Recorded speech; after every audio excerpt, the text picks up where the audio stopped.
If you want your ex back, you can't just wing it. Because most people who go in without a plan screw things up and end up all alone. Those are harsh words, but in my 15 years as a breakup coach, this is what I've seen again and again. Because breakups are extremely charged with emotion. You're both sad, confused, and lost right now. You're probably angry, resentful. You maybe hate each other, but still love one another. You're full of feelings. So even if you and your ex are perfect for one another, even if there's nothing else standing between the two of you and happiness, those mixed up emotions that you and your ex are feeling are practically guaranteed to screw things up.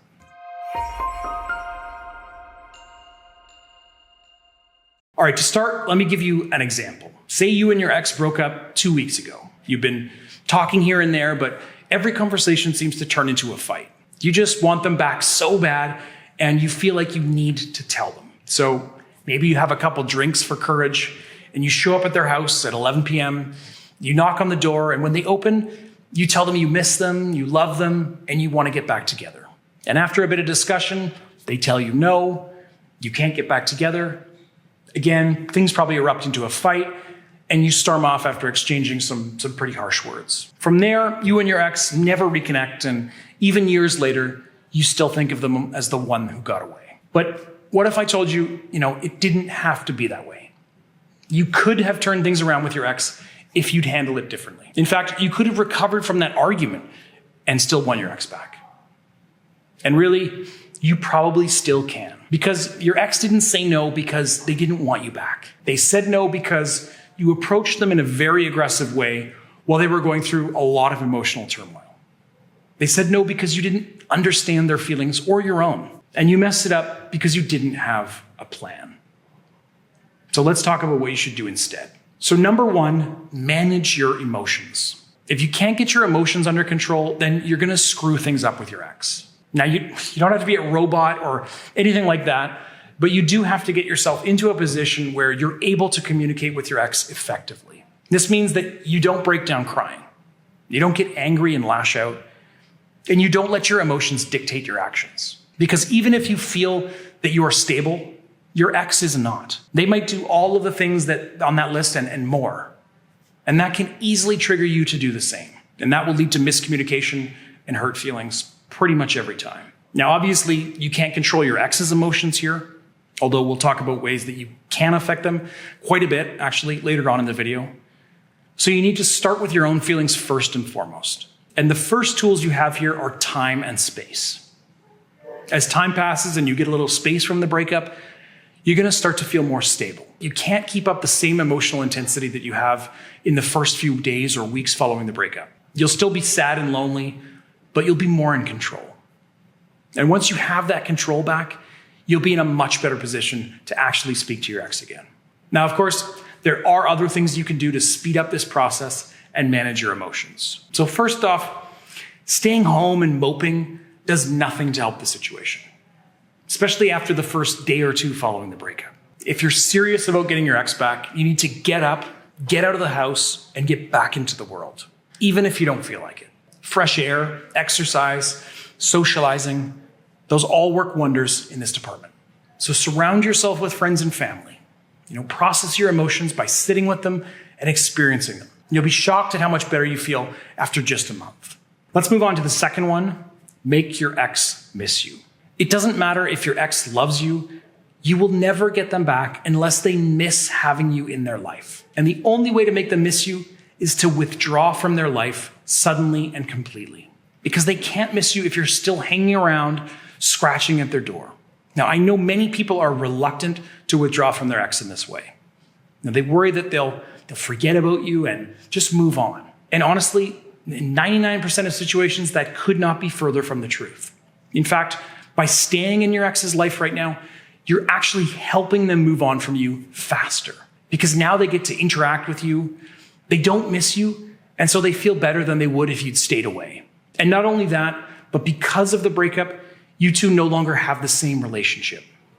So they see you not as their partner, but as their ex. And every time you speak to them or see them, their image of you becomes less and less the love of their life and more their ex. And as I'm sure I don't have to tell you, we don't look on our exes as favorably as we do the people that we're currently dating. And obviously, if you cause drama, if you beg for another chance, give them ultimatums, or otherwise make them feel bad during this time, you're just making this worse. You don't want to strengthen that connection in their mind between you and negative feelings. So many people hear me say this and go, okay, I just won't start any drama then. I'll treat them right. I'll show them that they can rely on me, and I'll make them feel better. Then they'll fall back in love with me, and then we can live happily ever after. But this doesn't work either. Because as I said, you don't want to make your ex feel better during this time. If they feel better, then they're going to move on faster. So as harsh as it sounds, the more lonely and sad that they are right now, the better. Because if they're fully happy and healed, then they're going to move on and they're going to leave you in the dust, unfortunately. Because as well as you might treat them, you can't be a partner to them right now. You'll be more like a friend. And that actually brings me to my next point. Number 3, do not be your ex's friend. I'm not going to spend too much time on this.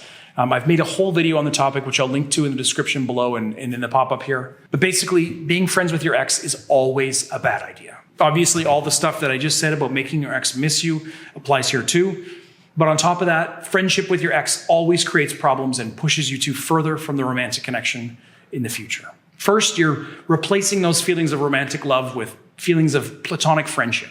Second, you're showing your ex that you're willing to settle for less, which makes you look pretty pathetic, to be honest, especially if they know that you actually want more. Because the only reason that someone settles is because they feel like they have no other options. And of course, that is not going to be attractive to your ex. So do watch that video if you want to know more, but basically, don't be friends with your ex if you want them back. Don't agree to be their friend. Don't ideally hang out with them in a group. Don't be their shoulder to cry on. Just don't do it. All right, on to number 4. Understand your ex's feelings. Your ex's feelings towards you are your key to winning them back. Depending on how they're feeling, you need to take a totally different approach when it comes to rebuilding the relationship. But how are you supposed to know how your ex feels without actually speaking to them? Well, this is the question that inspired me to create my free quiz tool. You just have to answer a few questions about your breakup, your ex, and yourself, and you'll be given a number representing how your ex feels about you and your chances of winning them back. Just go to breakupbrad.com/quiz after the video and try it out. Number 5, reach out to your ex. So cutting things off with your ex isn't the end, obviously. But you do need several weeks of total radio silence between the two of you. It's going to be hard, but it will make them miss you and want you back. But what about after? How do you go from no contact to back together? Well, not so fast. You can't rush this process or you'll undo everything you did on the way here. And if you followed my advice to this point, you've set yourself up nicely. Your ex misses you.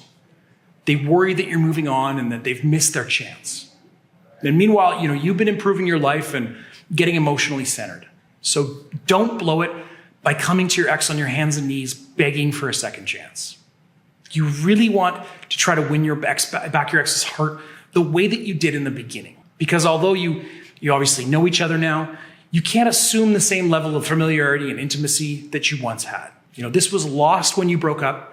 And if you act like nothing has changed, you're probably going to scare your ex away. So that means you want to keep things casual at first. Send them a text to gauge their feelings. Now, I don't want to freak you out, but that first text is really important. It can be the hardest part of this whole process, so don't take it lightly. Now, I've actually made another whole video on this topic. If you want to know the best way to approach your ex over text, click the link in the description below and watch that. But to keep it simple, you don't want to lay out all your cards on the table right now. So don't tell them you love them and want them back. Don't even say that you miss them. You're much better off just going with an inside joke or a question about them rather than anything serious. Give them something to respond to and show them that you're not here to disturb their peace or give them some big speech. And that brings us to number 6, rebuild the connection. Once you've reconnected over text, then it's time to slowly rebuild the connection. Keep it light and fun. Show them that all the drama of the past is gone and that you're not angry about it. Have a simple chat, and if they respond well, then try to set up an in-person meeting. I recommend something, really simple like a coffee date or drinks so that your ex doesn't feel too pressured. So you're probably thinking now, when do we have the conversation? And you're right that at some point, you probably will have to talk about the breakup, the relationship, and what comes next. But do not rush that conversation. It's much better to take things slow and reconnect the way that you used to so that you have a solid base of good feelings and actual attraction and affection. And then when the time comes to get real, you'll both have a better idea of where you stand with one another. I hope I've helped you find a path towards reconnecting with your ex. If you have any specific problems with your ex or you're stuck in a different situation than the one that I laid out here, drop me a comment below and I'll see what I can do to help. And of course, you can always sign up for my ongoing one-on-one coaching at breakupbrad.com/coaching. When you sign up, we'll talk one-on-one and we'll get your problems sorted out. Thank you so much for watching to the end, and I will see you next time.